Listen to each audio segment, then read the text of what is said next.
আপনারা কি কখনো এমন কোথাও একা থেকেছেন যেখানে মনে হয়েছে ঘরের বাতাসটা হুট করে ভারী হয়ে গেছে, যেখানে নিঃশ্বাস নিতেও ভয় লাগে? আজকের গল্পটা ঠিক এমনই এক অভিশপ্ত বাড়ি নিয়ে, যেখানে রাত বাড়লে মানুষের পায়ের শব্দ নয়, শোনা যায় এমন কিছু যা শোনার জন্য আপনি মোটেও প্রস্তুত নন। অনেক অনেক বছর পর ফিরেছিলেন তার দাদুর সেই পুরনো দোতলা বাড়িতে। বাড়িটা পরিত্যক্ত, ধুলায় ঢাকা, কিন্তু অনেকের শখ ছিল সে একাই এই বাড়িতে একটা রাত কাটাবে। ঘড়িতে তখন রাত 12টা। ঝিঝি পোকারা ডাকাডাকি করছে চারপাশে। একদম নিস্তব্ধ পরিবেশ। অনেক দোতলা ঘরে বসে বই পড়ছিল। হঠাৎ তার কানে এলো খট খট খট।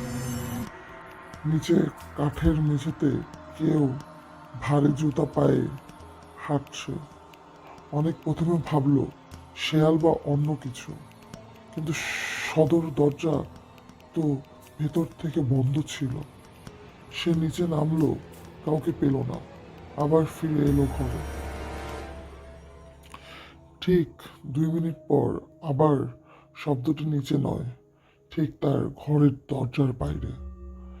কেউ যেন দরজার পাশে দাঁড়িয়ে খুব ভারী একটা নিঃশ্বাস ফেলেছে। অনেকের হাত কাঁপছে, তবুও সে দরজা খুলল। সামনে যা দেখলো তাতে তার রক্ত হিম হয়ে গেল। করিডোরে কেউ নেই, কিন্তু দেওয়ালে টানানো দাদুর পুরনো ছবিটা হঠাৎ নিচে পড়ে ভেঙে চুরমার হয়ে গেল। আর সেই ভাঙা কাচের উপরে টাটকা রক্ত মাখা একজোড়া পায়ের ছাপ, যা সরাসরি ঘরের ভেতরের দিকে চলে আসছে।